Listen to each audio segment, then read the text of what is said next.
রবীন্দ্রনাথ ঠাকুরের দুঃখ বেদনা। 13 বছর বয়সে মাতৃহারা হন। তার বিয়ের রাতে ভগ্নিপতি মারা যান। 4 মাস পরে মারা যান। যার প্রেরণা ও ভালোবাসায় তিনি কবি হয়ে উঠেছেন। কাদম্বরী দেবী। 1902 কবিপত্নী মৃণালিনী মারা গেলেন। রবীন্দ্রনাথ তখন 41।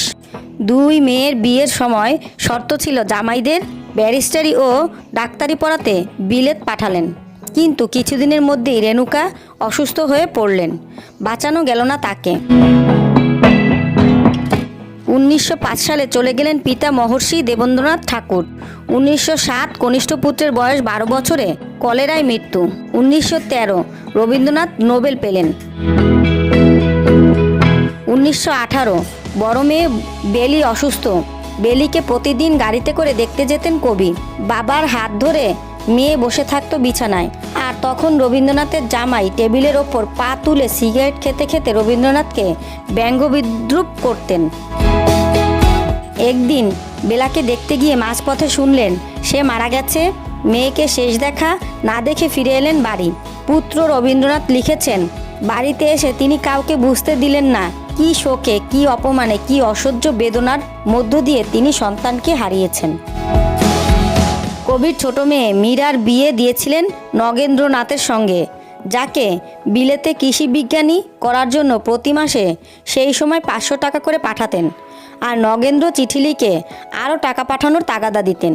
কবি বলতেন, আমার জমিদারি থেকে প্রতি মাসে 500 টাকাই পাই, তার পুরোটাই তোমাকে পাঠাই। সেই নগেন্দ্র বিলেত থেকে ফিরে 2 সন্তানসহ মীরাকে পরিত্যাগ করে অন্যত্র চলে যান।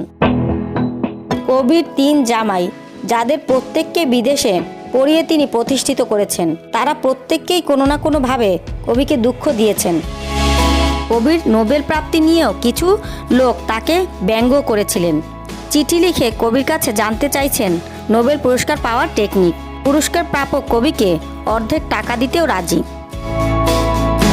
শান্তি নিকেতনে সাক্ষাৎ করতে এসে কেউ কবিকে বলেছেন, রবিবাবু আপনি কি এখনো কবিতা টবিতা লেখেন নাকি? মানে এতগুলো টাকা পাওয়ার পর আবার কেউ লেখে নাকি? অথচ অনেকেই জানেন না নোবেল পুরস্কার প্রাপ্তির খবরটা প্রশান্তচন্দ্র মহলনাবিশ যখন কবিকে দেন, তখন কবির প্রথম প্রতিক্রিয়া ছিল, ওই টাকা এবার বিশ্বভারতীয় শেষখাল কাটার সংস্থানটা হবে।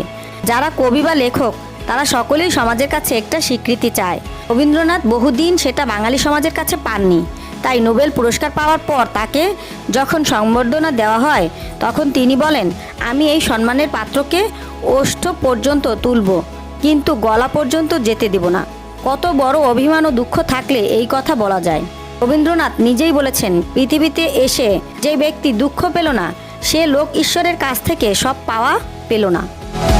বারে বারে মৃত্যু, দুঃখ, অপমান রবীন্দ্রনাথকে শানিত করেছে সৃষ্টিপথে, নির্মোহ করেছে জগৎ সংসারে, নস্টালজিক করেছে ক্ষণে ক্ষণে। তাই তিনি বলতে পেরেছেন, আছে দুঃখ, আছে মৃত্যু, বিরহ দহন লাগে, তবুও শান্তি, তবুও আনন্দ, তবুও অনন্ত জাগে। আমরাও যেন সদা তার সুরে সুর মিলিয়ে বলতে পারি, মনেরে আজ কহ যে, ভালো মন্দ যাহাই আসুক, সত্যরে লও সহজে।